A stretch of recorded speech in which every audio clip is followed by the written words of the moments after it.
When we first did this example, problem number 2, we decided to zero in on the y's, multiply the first equation by -3, second equation by +4, and that achieves the goal of balancing the coefficients of y to be the equal and opposite numbers 12 and -12, so that when we added those two equations together, the y's cancel. If instead you put the x's in your sights instead of the y's, how did you accomplish that? So what was your thought process? What did you set as the target for the coefficient of x that you wanted to make this all work out? Well, it seems like you can just flip the numbers.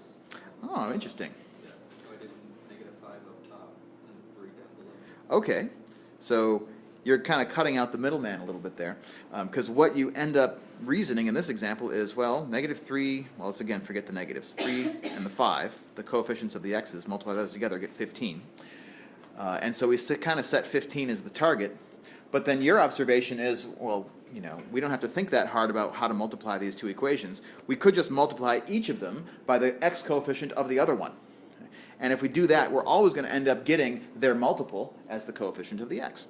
So that would argue here for multiplying this first equation by 5 and the second equation by 3. And if I do that, I'm going to get 15s on both my x's. -15x minus 20y equals 55. And then -15x minus 9y equals 0. And then all I'd have to do, because again, my x's have equal coefficients instead of opposite coefficients, I'll just choose to make one of these a -5 instead of a +5. Maybe I'll choose the first equation again. And if I multiply by -5 instead, that'll give me 15x plus 20y equals -55. And now my x coefficients are equal and opposite. And because they're equal and opposite, we will have luck now adding these two equations together in such a way that eliminates the x coefficient and only leaves me with the y's, namely 11y equals -55. Dividing both sides by 11, y is equal to -5. Substituting that back into any of our original equations, I'm going to choose the second one again because it's a little simpler. We'll get -5x minus 3y equals 0. 3 times -5 is 15, and so this is -5x plus 15. Subtracting 15 and dividing both sides by -5, we'll find out x equals 3, just as we did before.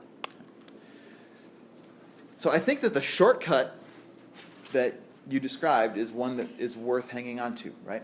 Just like when we're adding fractions, if we don't want to spend the time of thinking about least common multiples, if I'm trying to add, for example, I don't know, 2/9 plus 1/6 or something like that.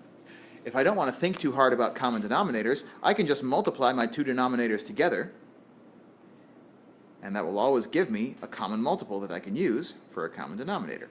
And when I do that, when I make that choice, it also makes the process of finding the numerators simpler because I can just cross-multiply.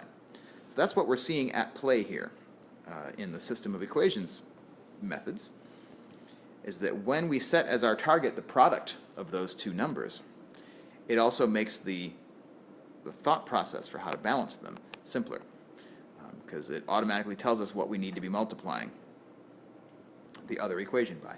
So you can always get started in this process just by singling out a variable, let's say we single out x, and then multiplying each equation by the x coefficient of the other equation. And if you do that, you're always going to get coefficients that are at least equal, if not already equal and opposite. And if they're not already opposite, you can fix that just by flipping the sign on one of the entire equations. And then you'll be set up for elimination.